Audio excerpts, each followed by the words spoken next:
Hey everyone, welcome back to Manga Minute. I'm thrilled to share my latest recap video with you. If you missed the previous one, no worries, just take a quick peek in the description below for the link. Now, let's dive right in and enjoy. Kong Mujiak sat by the river, flanked by his 4 masters, each a beacon of wisdom in his journey. The serene flow of the water belied the intensity of the lessons imparted to him that day. One of his masters spoke with stern authority.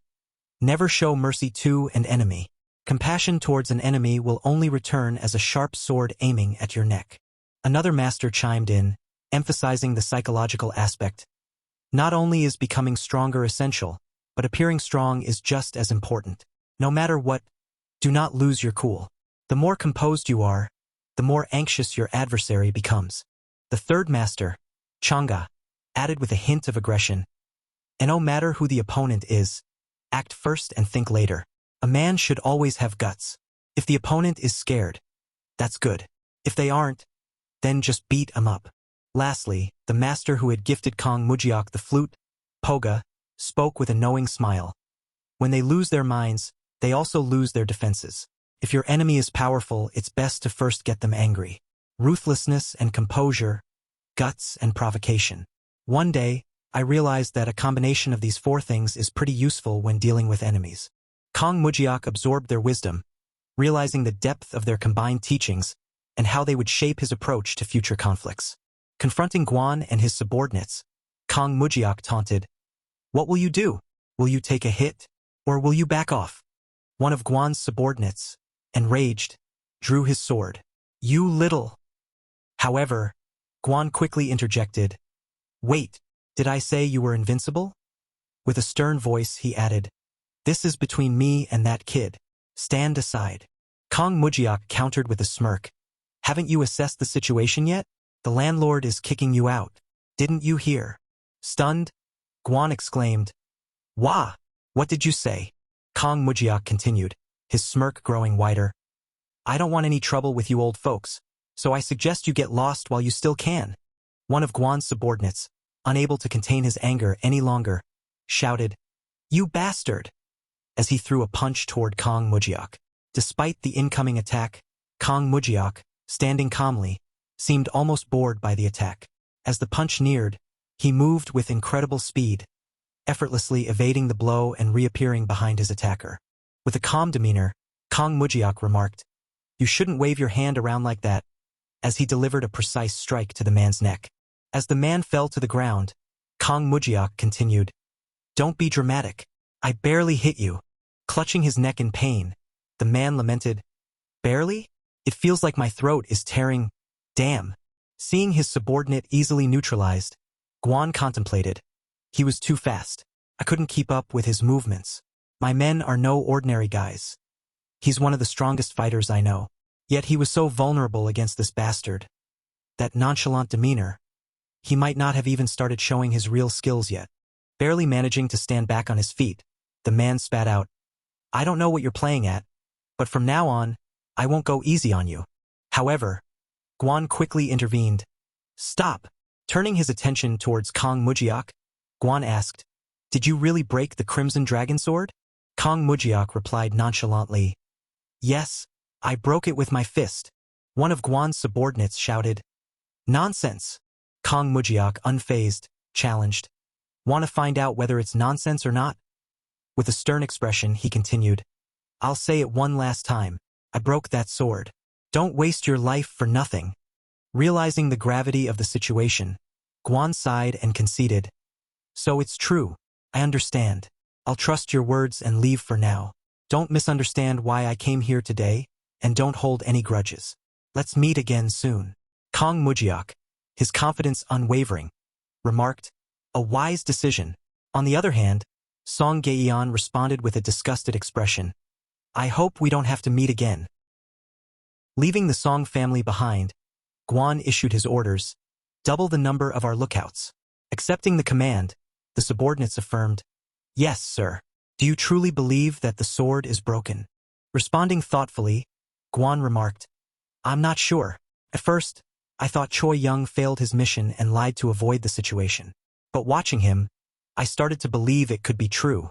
The subordinates pressed further, Are you implying that he's that great? With a smirk, Guan replied sarcastically, Don't you know better than me?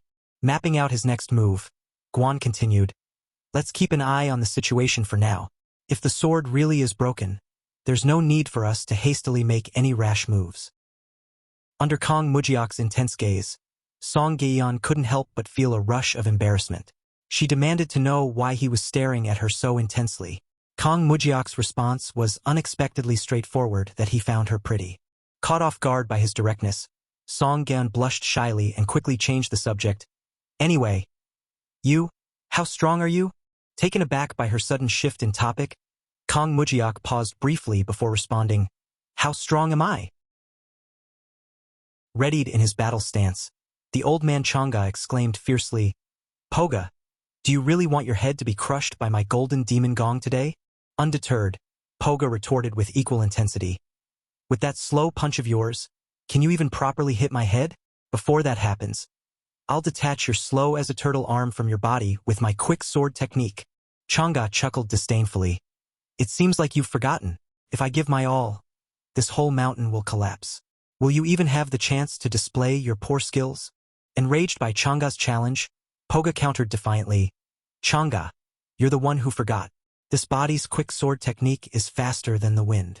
The two old masters charged towards each other, their years of rivalry and skill about to clash violently, when suddenly, an interruption halted their battle. Holding his head in pain, Poga demanded angrily, Who dares? It was the other old master who had intervened. Nagging at Poga and Chang'e, he shouted sternly, When you get old, you should retire gracefully. The kid was bored and asked me to teach him martial arts, but here you are fighting. Chang'e fired back defensively. Even so, hitting me on the back of the head in front of a kid, where is my dignity? Enraged by Chang'e's retort, the old master remarked with conviction. Dignity? Indeed, well said.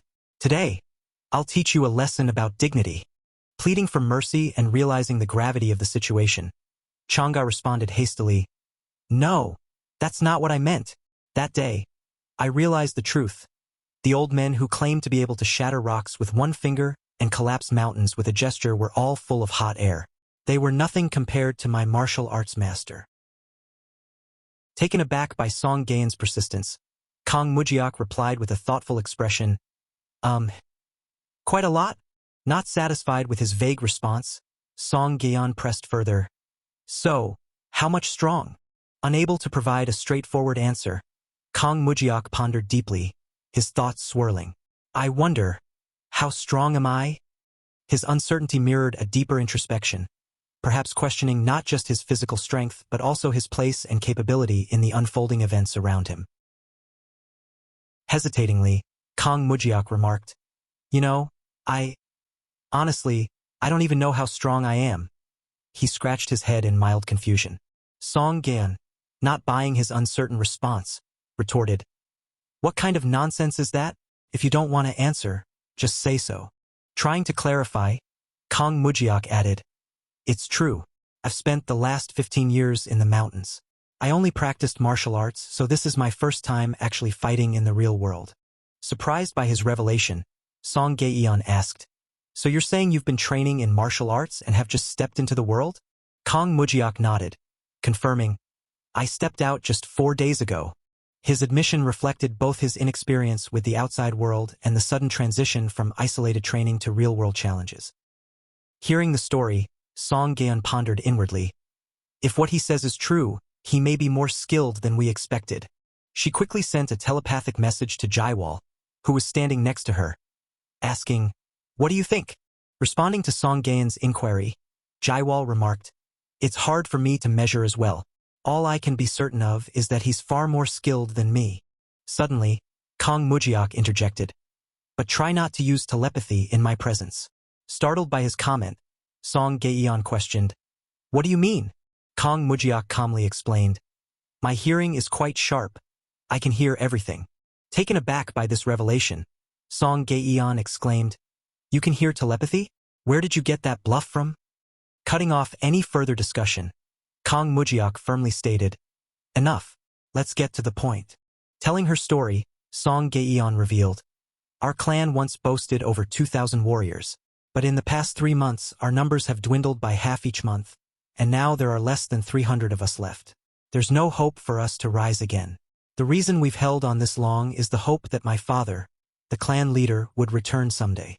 In response to her plight, Kong Mujia questioned, even if the clan leader returns, how would the situation improve when it's already this bad? Song Gayan explained further. It would change. When my father went to the Zhong Alliance 3 years ago, he took the top 100 warriors of our clan with him. They must have grown stronger over these 3 years, and by now their power should have increased. Furthermore, if my father returns, those who left the clan would also come back. Hearing this, Kong Mujia commented skeptically, there's someone here even more optimistic than I am. Do you really think someone who hasn't sent news in 3 years has been getting stronger? Wouldn't it be a relief if he doesn't return after losing everything? Agreeing with Kong Mujiak's realism, Song Gayan murmured, you have to think like that if you want to survive. Kong Mujiak, with a focused expression, cut straight to the chase, saying, all right, I understand. Now let's get to the real point. Without hesitation, Song Gayan replied earnestly, just help me until my father returns. Kong Mujiak probed further. And when do you think he'll return? With determination in her voice, Song Gayan answered, I received a letter from my father not too long ago. He said he would be back in 3 months. So, please stay here and protect us for the next 3 months. Internally, Song Gayan wondered anxiously, will he accept it? 3 months. It seems short and yet feels so long. The situation in Lotus Valley is dire, and our enemies remain a mystery. It's natural for him to refuse. Is this the end for Lotus Valley? Breaking the tense silence, Kong Mujiak declared sternly, I have a condition. Anticipating his request, Song Gayan responded cautiously, well, of course. You want money, right? Jinwoo chimed in supportively. Tell us, if it's within our means, we'll agree to it. However, Kong Mujiak's next words were unexpected, delivered with a hint of mischief. I'm quite old, you know? Call me brother. Your brother is looking for a place to stay. Shocked and angered by his request, Song Gayan exclaimed, that's outrageous. Quickly sensing the rising tension, Jinwoo intervened to calm the situation. Please bear with it. We need to endure this for now. Inside a dimly lit room, Guan sat with Luju, their discussion grave and focused.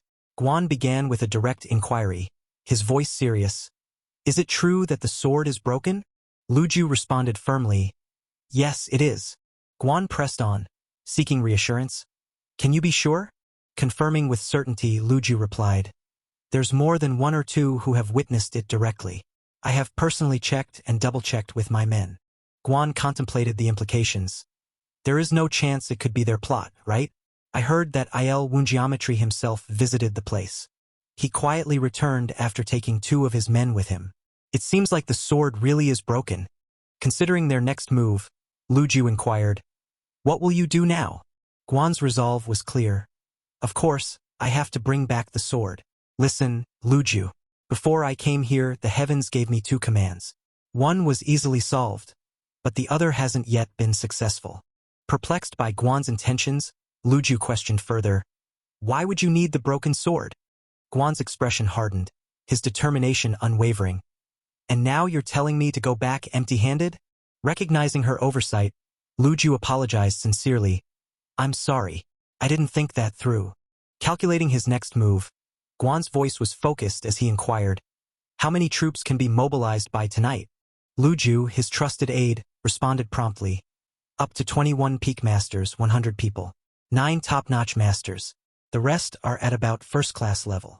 Guan nodded in affirmation. That's enough. Turning to his right-hand man, Guan issued a direct order, his tone commanding, Shadows, tomorrow night, take them and retrieve the sword. Do not leave any traces. The shadow operative responded crisply, yes. As Luju prepared to leave the room, she added, I will prepare the child to serve. Left alone with his thoughts, Guan murmured grimly. It seems like today is the last day of the amusement. In the chamber filled with purpose and resolve, Guan and his operatives prepared for the decisive action ahead, aware of the gravity of their mission to retrieve the broken sword and the implications it held for their clan. As Mujiak waiting for the quest from the passerby, he contemplated, There's no need to waste time and do this one by one. It's about managing time by keeping the Song family's promises and fulfilling light requests. I am indeed a genius. After a while, he started to desperate, remarked, "Is this place not good? There's too little foot traffic, right? Should I move to the main street?" However, at that very time, someone coming exclaimed, "Do you really do anything without any reward?" With a happy expression, Mujiak greeted the man. "Welcome. That's right." Wasted no time. The man started to tell his circumstances. "A while ago, I asked Jiangxiang Express to transport goods, but they were robbed by bandits." Mujiak quickly inquired, "Oh, so you want me to get back your goods from the bandits?" The man explained, "No, I want you to catch the Jiangxiang Express." Confused, Mujiak murmured, "Not the bandits who attacked, but the Jiangxiang Express that was attacked?" The man continued to explain, "I investigated the day when the Jiangxiang Courier Agency reportedly left for a delivery mission. The delivery group was ambushed within a short time and reportedly returned empty-handed. What's more, from the head courier to the lower ranks and even the carriers, everyone returned safe and sound, without a single casualty." Trying to make sense of it, Mujiak commented, "Just because they were ambushed doesn't mean someone has to die, right? Isn't that actually a fortunate outcome?" The man elaborated further. "Of course, but there's another odd thing. The time it took for them to be ambushed and return was incredibly short. Furthermore, why would they resort to Lightfoot techniques to return if they weren't even seeking help after the ambush?" Seeing the bigger picture, Mujiak speculated, "Could it mean that instead of being robbed by the bandits, they might have secretly taken the goods themselves?" The man nodded, confirming that this was his suspicion. Hearing the man's troubling story, Mujiak's mind raced with questions. Is such a thing even possible? Isn't the courier agency's reputation built on trust? If they can't deliver, isn't it common knowledge that they compensate up to 3 to 10 times the value of the items lost? Needing clarity, Mujiak directed his inquiry at the man. "So, they didn't compensate you properly?" The man grimly replied, "They did, but the amount was ridiculously low compared to the value of the items." Realizing the severity of the situation, Mujiak pressed further. "Are you saying they broke their contract? Tell me the truth. I can't help otherwise." Growing more agitated, the man confessed, "The truth is, the items weren't just simple medicinal herbs. There were extremely valuable items mixed in." Mujiak probed, "What were they?" The man disclosed, "Ginseng, centuries-old ginseng, 5 roots of them." Taken aback, Mujiak questioned, "And you trusted them without disclosing this fact?" The man defended, "Yes, each piece of that ginseng is worth tens of thousands. But the compensation they gave me was merely a fraction of that." Mujiak pondered the situation. "Did you deceive the courier agency to save on delivery fees?" The man clarified urgently, "That's not it. We didn't tell the truth because of that. We kept it a secret for security reasons, knowing that many would target us if the presence of the ginseng was revealed. That's why we paid almost 5 times the usual fee. I admit that, but we had no choice. Still, it was our mistake. We wanted to ensure the ginseng reached the buyer safely. This has not only affected me, but dozens on the streets are suffering because of this. All just small-time merchants like me." With a resigned expression, the man apologized, admitting that it was a wishful thought, coming from someone who believed it couldn't be fixed anyway. He quickly made his way back home, leaving Mujiak behind. Overhearing the conversation, a guard stationed nearby muttered, "It's truly a dire situation. It's a pitiful world where the weak always suffer." Mujiak handed his wooden signboard to the guard and said firmly, "Please take care of this."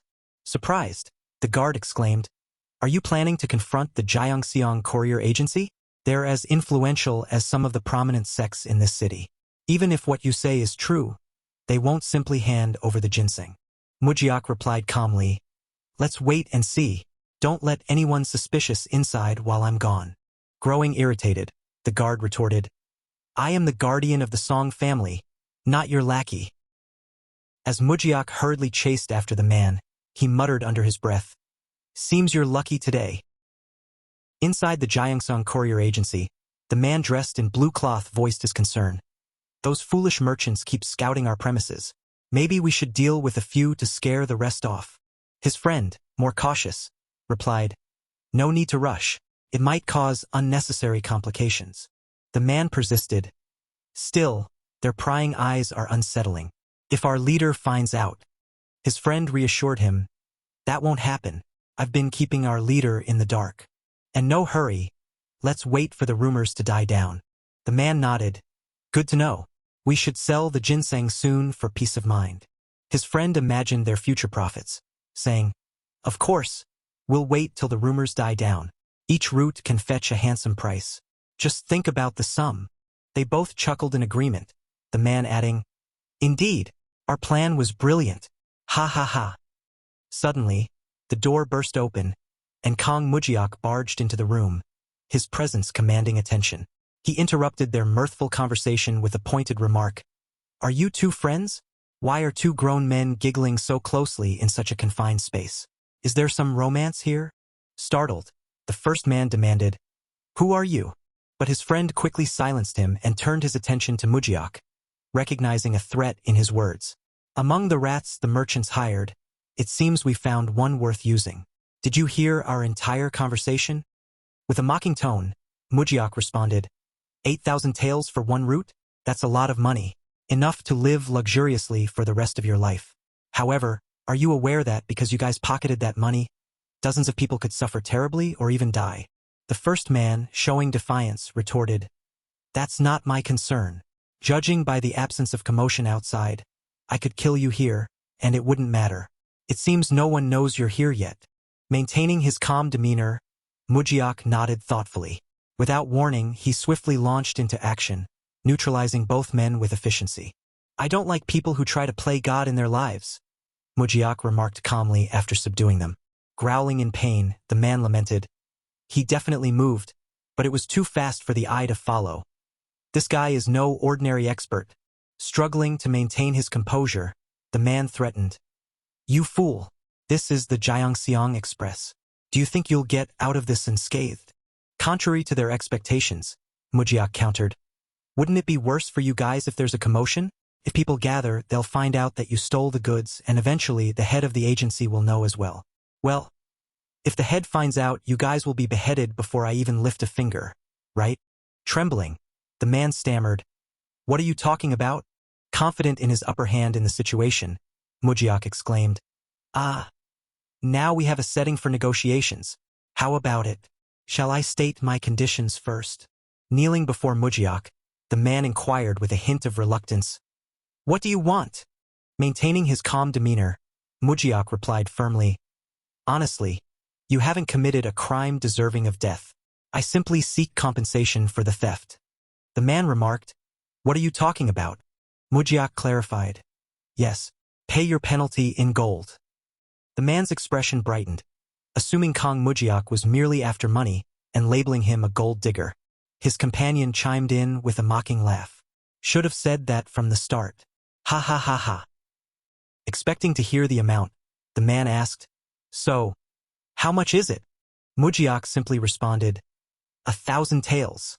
The man responded, trying to negotiate. Fine, I don't have the money now, but I'll pay it after selling some goods. Mujiak didn't waver, continuing with his demand. Oh, you seem to misunderstand. I'm taking the ginseng and the other herbs. Stolen items should be returned to their rightful owner. Confused, the man asked, What? His companion interjected nervously. You can't just take the goods and demand 1,000 taels from us. Mocking them lightly, Mujiak countered. Extracting? That sounds so negative. Is compensation fair and square? Don't the people you've wronged deserve some consolation money? His expression turning grim, Mujiak pressed on. I'm in a hurry. Hand it over now. Visibly shaken, the man stammered. We don't have that much. Mujiak, frustrated by the situation, exclaimed, What's this? You claim to be bounty hunters but have no money? Exasperated, the man explained, Even bounty hunters don't carry around 1,000 taels. Offering an alternative with a hint of mockery, Mujiak leaned in closer. Well then, you'll have to pay with your bodies. 1 hit for every tael. That's 1,000 hits in total. He clenched his fist for emphasis. 500 hits each. Deal? Seeing that Mujiak had successfully retrieved the stolen items, the merchant exclaimed in disbelief. How did you manage to find this? With a hint of pride, Mujiak responded, "Check if everything you lost is here.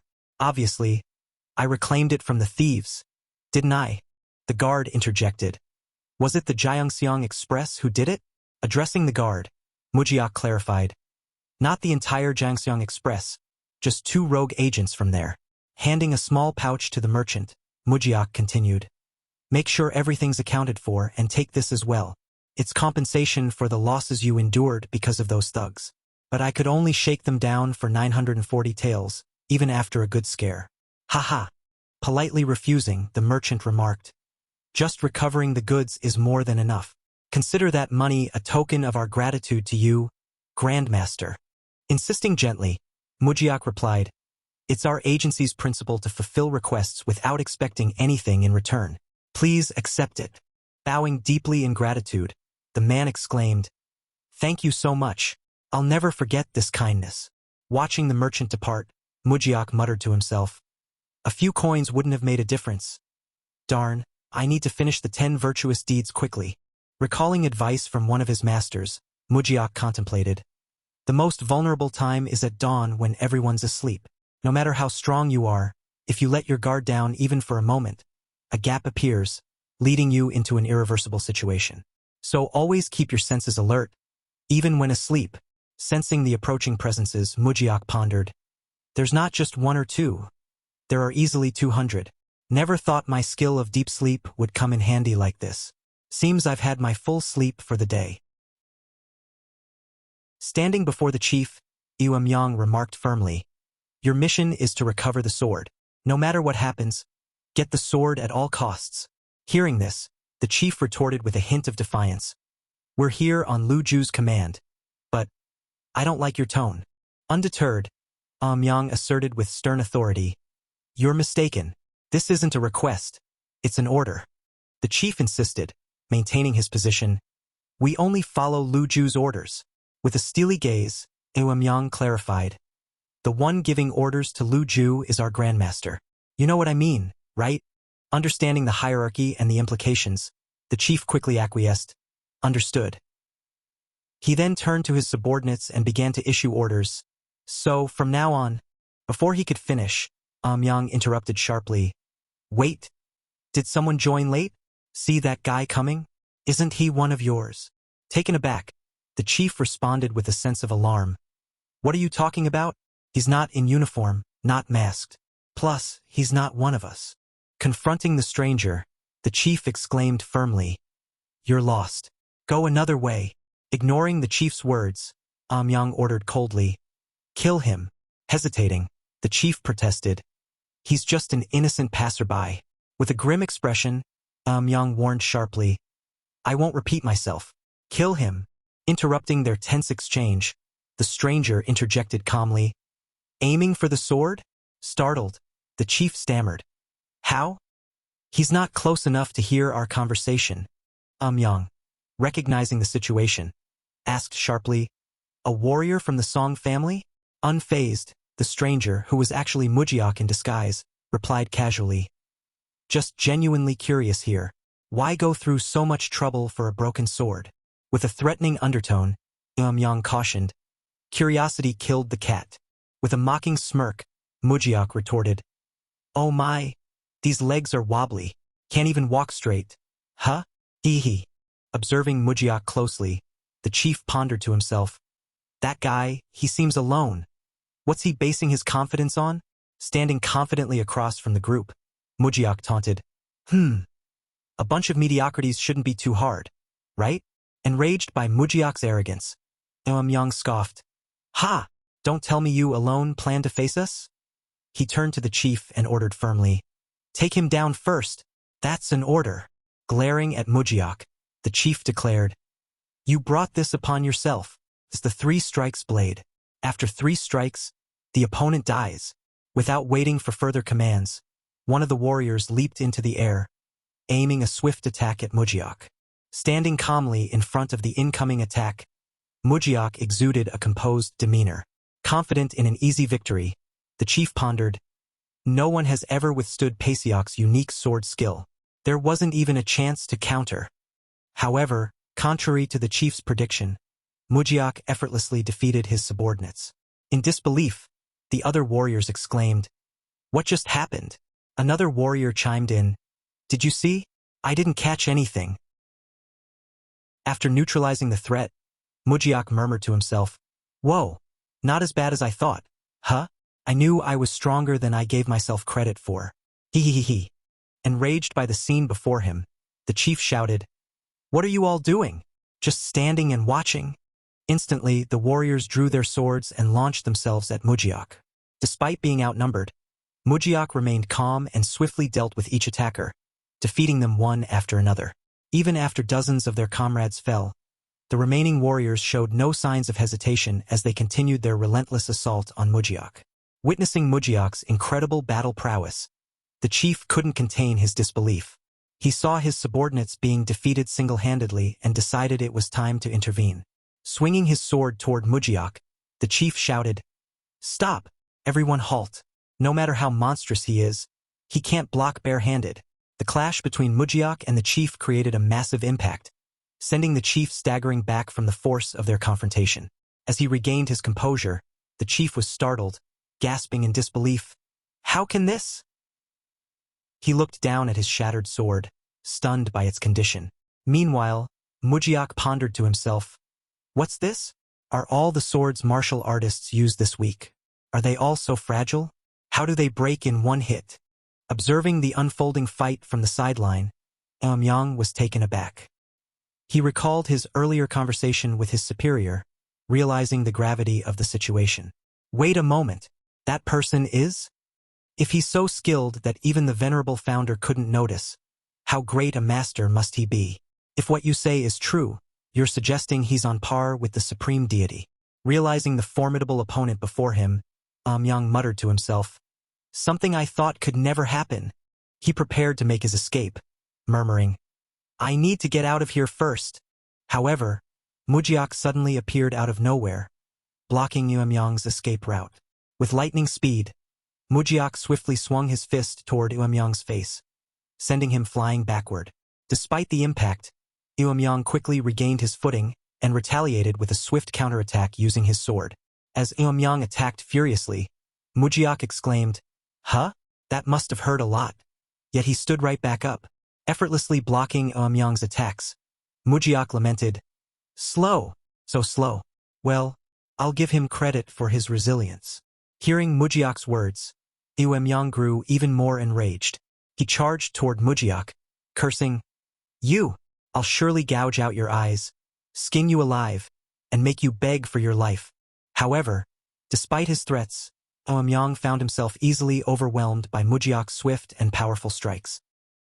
Meanwhile, the remaining warriors, witnessing Mujiak's battle prowess, trembled in fear. They quickly fled, desperate to save themselves. Seeing his enemies running away, Mujiak murmured with satisfaction, "Yes, about time you realized that." Turning his attention towards the chief, Mujiak's expression hardened as he declared, "I just need one of you. I'll give you two options. First, go back and convince the one who gave you this mission to stop targeting my sword." Trembling with fear, the chief responded cautiously, "Do you think that's even possible?" Mujiak's tone remained firm and composed as he replied, "It's up to you to make it work." Desperate for a solution, the chief pleaded further, "What's the alternative?" Mujiak's gaze was unwavering as he stated, "You guide me to the one who gave you this mission." The chief hesitated for a moment before asking, "And if I refuse both options?" With a grim expression, Mujiak's voice carried a weight of finality. "Then death awaits, not just for you, but for all your men lying here too." Thus, the chief returned to Taehwa Inn and delivered his report. Seated with his superiors, the chief began, "Let me reiterate, stay out of this matter. It's for your own good." However, his words were abruptly cut short by a sudden choking sensation in his throat. Taken aback, the chief grasped his throat, muttering, "There was no sign of this." As the report continued, the man in white cloth listened with a grim expression. He was one of the chief's superiors. "Among my men, Eumyang is the most outstanding," the chief said. "Yet, Eumyang hasn't regained consciousness." The man in white cloth interrupted, "The only reason I'm sparing you is to find out more about the one who interfered with my plans." Tell me everything about him. After giving a detailed report, the chief elaborated. He looks pretty average, but not bad on the eyes. Mid to late 20s, I'd say. Hearing this, the man exclaimed, somewhere between mid and late 20s? That's hard to believe. So, he would fall under the category of a young but experienced warrior. There aren't many in the world capable of defeating Eumyang with such skills. He didn't just take down Eumyang, he also faced about 200 warriors alone, right? Who the hell could pull that off? The chief continued, I don't think he's from the Song family. What makes you say that? The man asked. He was wearing shabby clothes. If he was from the Song family, even their commoners wouldn't dress that poorly, the chief explained. What martial technique did he use? The man inquired further. It appeared to be hand-to-hand combat. It was unbelievably fast and powerful. I've never seen anyone move like that before, the chief replied. Nodding thoughtfully, the man said, Understood. You may leave now. Seated next to the man, Lu Ju remarked, What will you do now? The man responded with resolve. Lu Ju, it's time to withdraw from this matter. Lu Ju questioned further, Are you going to get involved personally? The man nodded. I might have to. Although I'll need a plan. If Eumyang fell to him, I need to be cautious too. A head-on fight would be too risky. He calculated his next move carefully. Prepare for a secret mission. Once our plan is in place and our special unit moves in, the Song family in Lotus Valley will be eradicated without a trace. Concerned, Lu Ju pointed out, but the real problem comes after. Other martial families won't let this slide, and it could be traced back to Taiwaru. Assuringly, the man replied, Don't worry. Even the heavens are aware of your long-standing efforts. Rest assured, you won't be neglected. With a trembling expression, the old man exclaimed, My lord, should we not eliminate them? Hearing the plea, Mujiak responded firmly. Taking a life shouldn't be done lightly. The old man persisted. But when I think of what they've done, cutting him off gently, Mujiak continued. We may not kill them, but they will face a punishment fitting their actions. Don't be too disheartened. Listening in on the fragment of the conversation, Song Gayan interjected sharply. What's going on? Robbery? Mujiak clarified. Seems like a few young guys messed with someone's daughter. They're asking me to teach them a lesson. No, it's more like they taunted her. She got quite scared.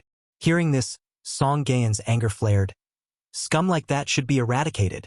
Trying to calm her down, Mujiak quickly added. Whoa, calm down.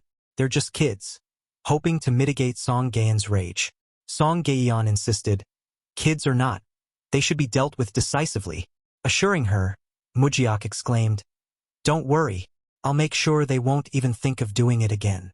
Wondering about his actions, Song Gayan exclaimed.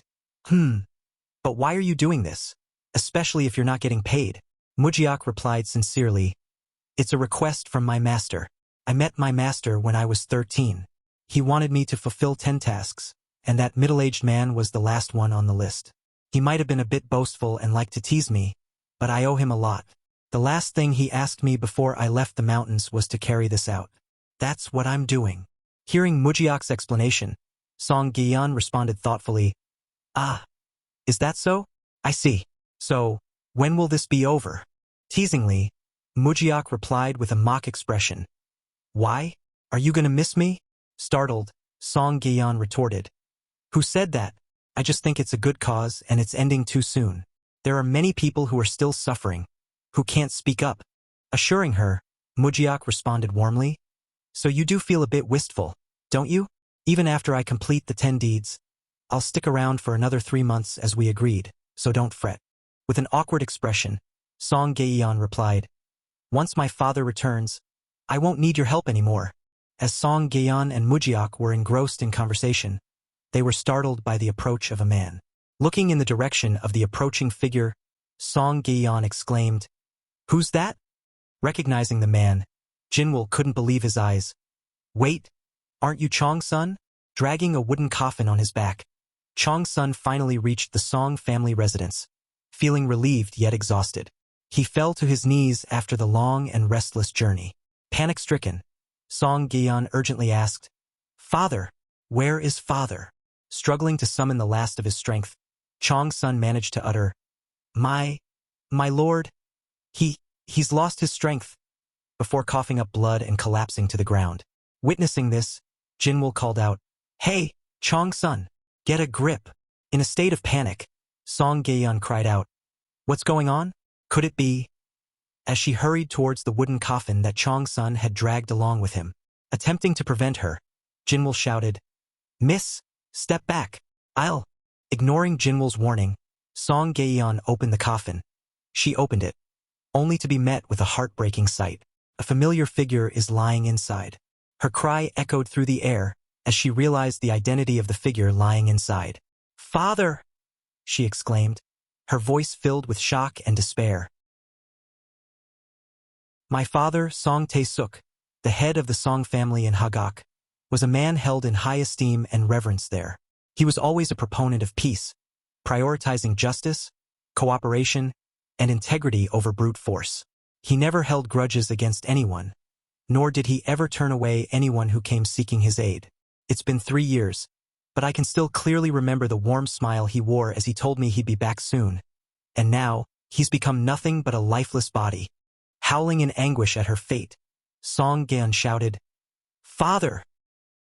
With unwavering resolve, she declared, "I will avenge you." Jinwoo offered his support, saying, "I'll do my best to assist." Expressing her suspicions, Song Gayan pondered aloud, "Could Il-Hayap-Mun sect really be behind this?" Jinwoo replied thoughtfully, "Based on my recent interactions with their leader, it's entirely possible. We need to think this through carefully." Determined, Song Gayan affirmed, "Did they harm my father over the Red Dragon Divine Sword? I'll go to Il-Hayap-Mun to find out." Concerned for her safety, Jinwoo cautioned, "That's too dangerous for you." Insisting on her path, Song Gayan replied firmly, "There's no other way. This is my battle to fight." Offering an alternative, Jinwoo proposed, "Why not ask for his help instead?" With resolve, Song Gayan stated, "Looks like we'll be handling Il-Hayap-Mun ourselves.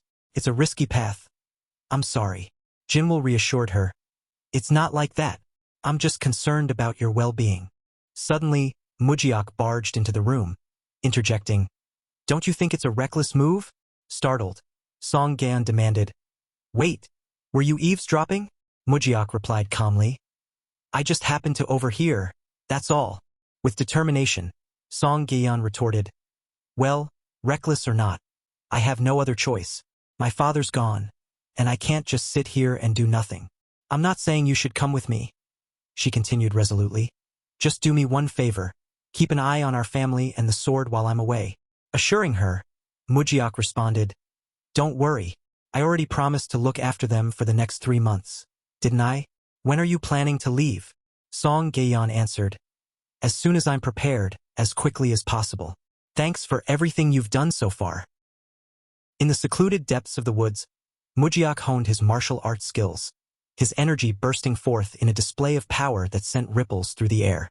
Reflecting on his progress, he realized, something feels different? Have my skills actually improved? Back at Chunhwasen, I was practicing every day but never really enjoyed martial arts. Is this improvement because I've been training willingly? But why such a sudden leap? Could it be because of the 10 deeds? When I broke that sword, I was plagued by guilt and headaches. And when I performed the 10 deeds, my mind felt unusually clear. That's it. My inner harmony is connected to the 10 virtuous deeds. Understanding the purpose behind his master's encouragement, Mujiak added, "So that's why my master encouraged me to do the 10 virtuous deeds." However, feeling that he had fulfilled his master's will, Mujiak concluded, "So what? It's useless now, isn't it? Look, if they ask for help, fine. Otherwise, I'm not involving myself." Leaving the training ground, he muttered, "I'm hungry. Let's get something to eat." Inquiring of his subordinates, the man sternly questioned, "Are you sure he didn't join them?" One of the subordinates affirmed, "Yes, absolutely. He's not with Sojieju and the Shusen army. His name is Unbeatable Warrior, and he's not among them." Seeking further guidance, the subordinate continued, "What's our next move?" The man replied firmly, "Stick to the plan." With their orders clear, the warriors dispersed to carry out their assigned tasks, each one focused on executing their part in the larger strategy. Unbeatable Warrior. Why does that name sound familiar? I can't place it. Anyway, it doesn't matter who you are, nothing will change. The chief entered with a diplomatic approach, stating, "I've come to negotiate, not to engage in combat." Mujiak responded with a hint of skepticism. "Negotiate? Did you realize force wasn't working? So now you're changing tactics." The chief clarified, "I have no intention of seizing any weapons. I'm here to discuss matters concerning the Tai Hua Pavilion, to which I am loyal." Mujiak questioned further, "Why bring up the Tai Hua Pavilion now? Were they supporting you?" The chief denied, "No, I'm here to make it clear that the Tai Hua Pavilion is not involved in the current situation. Our only goal is to maintain the pavilion's stability." Interrupting sharply, Mujiak demanded, "Hold on. What exactly is this current situation? Speak plainly." The chief continued urgently, "The sudden return of the Song family's leader isn't as straightforward as it appears. I don't have time for details, but what's certain is that the life of the current head of the Song family is in grave danger." As they journeyed toward Il Hayap Mun, Song Gayan's path was abruptly interrupted by an ambush, catching them off guard. Realizing the danger ahead, Jinwoo ordered, "Everyone, get into defensive positions." Their group swiftly shifted into defensive formations, preparing for the imminent attack. The tension in the air was palpable as both sides prepared for the clash, each moment fraught with uncertainty and danger. In the face of this sudden threat, Song Gayan and her companions stood resolute, ready to defend themselves against whatever dangers lay ahead.